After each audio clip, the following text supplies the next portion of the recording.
Think about this statement. Riots or revival. There's been so many things that have been wedged into our culture, wedged into the way of our family life and the court system, and everything's up, that's down, everything down, that's up. It's like everything that's used to be yes is no. And we're at a place that just doesn't shift. But what will shift it is revival will shift it. Our college campus and our universities right now, some of the reports are, I believe by George Barna, that 50% of youth that go to Christian colleges, that 50% of them leave their faith after going there. If they go to a secular college, 70% leave their faith. What's happening on the universities? Well, let's take a look at that. The answer is for us to go right into the problem and begin to say, we got to preach the gospel right there. Let's take a look. Revival or riots? CBN Now. Take a look. To Christian ministries, many college campuses might as well be putting out not welcome signs. Activists and campus administrators increasingly target Christian groups. One weapon, accusing them of failing to meet non-discrimination policies. I think a lot of times these campuses, I think about the way the Soviet Union was years ago. They had a few show churches to make it look like it had freedom of religion, but behind the scenes they do a lot to suppress it and keep it out as much as they can. Matt Bennett saw a need for more Christian influence at elite universities. I think in many ways it's been a train wreck for 50 years in terms of the people going through these places, getting secularized and going out. I mean, the research we've done, if you look at the most influential schools, maybe the top 20, and look at the top leaders in government, business, education, and media, about 2/3 of them went to those top 20 schools. In 2011, he started Christian Union to specifically focus on schools that consistently produced the nation's leaders. That's led to 10 campus chapters, including all the Ivy League. If we want to change the nation, we've got to hit these people and minister to them. These campuses have done us a great service. They brought together some of the most leadership-minded, ambitious young people in the country. And then our part is simply to tell them about Jesus Christ and disciple them in the Lord. Christian Union has faced some pushback from university officials, just as other Christian groups have on secular campuses.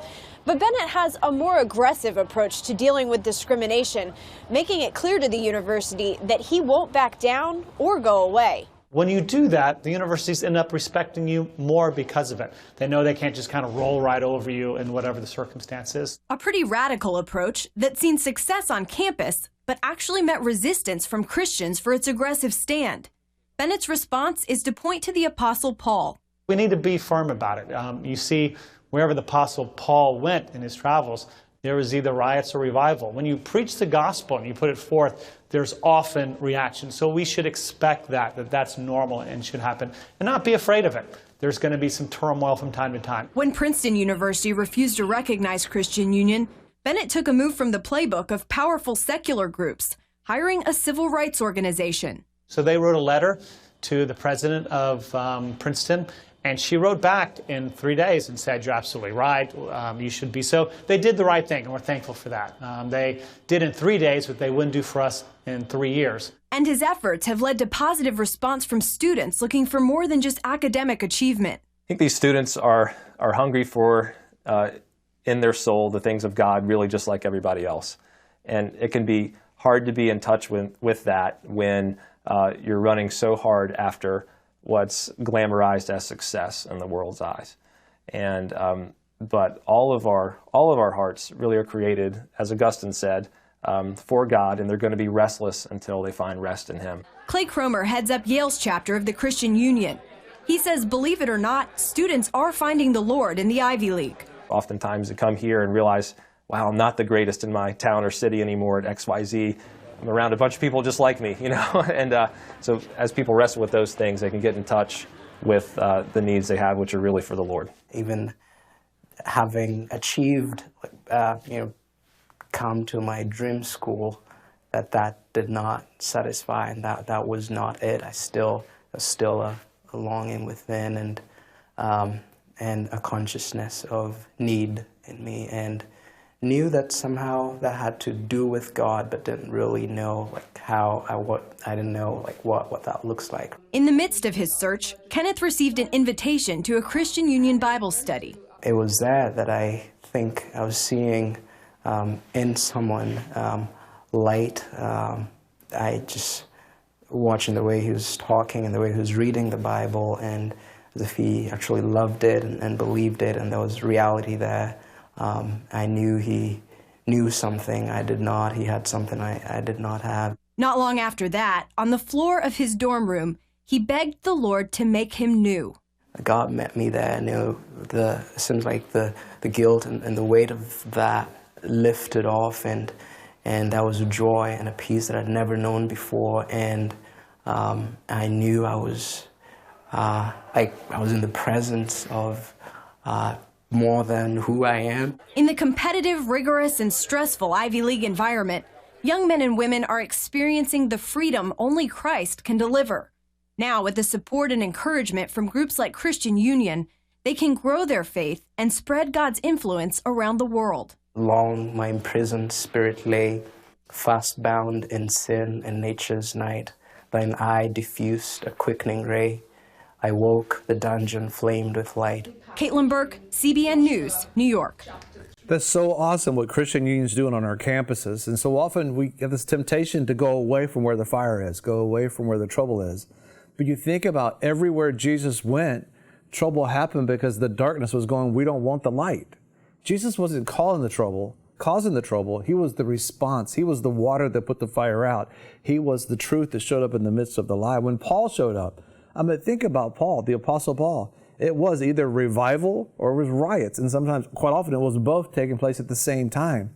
It says the kingdom of God since the time of Christ has been advancing, but it's been advancing by forceful men, by force. And we take a hold of it by force. It's a forceful thing that takes place. And it's interesting, the Christians were the ones that were giving them a hard time for standing up for what they believe on the campuses. I thank God for Christian Union. I thank God for this young man that found the Lord. And we got to stand up and say, you know what? We can have revival, not riots, revival on our college campus. And it reminds me specifically about Malcolm Muggery, what he said specifically in the 70s coming out of the 60s. I want you to hear, this is Ravi Zacharias talking about it. And we're going to go to break and we're going to come right back. Join us after the break. In the 1970s, Malcolm Muggeridge said this: "It is difficult to resist the conclusion that 20th century man has decided to abolish himself. Tired of the struggle to be himself, he has created boredom out of his own affluence, impotence out of his own erotomania, and vulnerability out of his own strength. He himself blows the trumpet that brings the walls of his own cities crashing down, until at last, having educated himself into imbecility, having drugged and polluted himself into stupefaction, he keels over a weary, battered old brontosaurus and becomes extinct." Having created boredom out of his own affluence, we have become so affluent and so bored at the same time. Impotence out of his own erotomania. We have become so erotic in our proclivities and in our desires, we have become impotent to natural drives. Having created now imbecility out of our own gains, we have made so much of progress in education, and yet have become so imbecilic in ordinary choices. And now ready to keel over a weary, battered old brontosaurus to become extinct.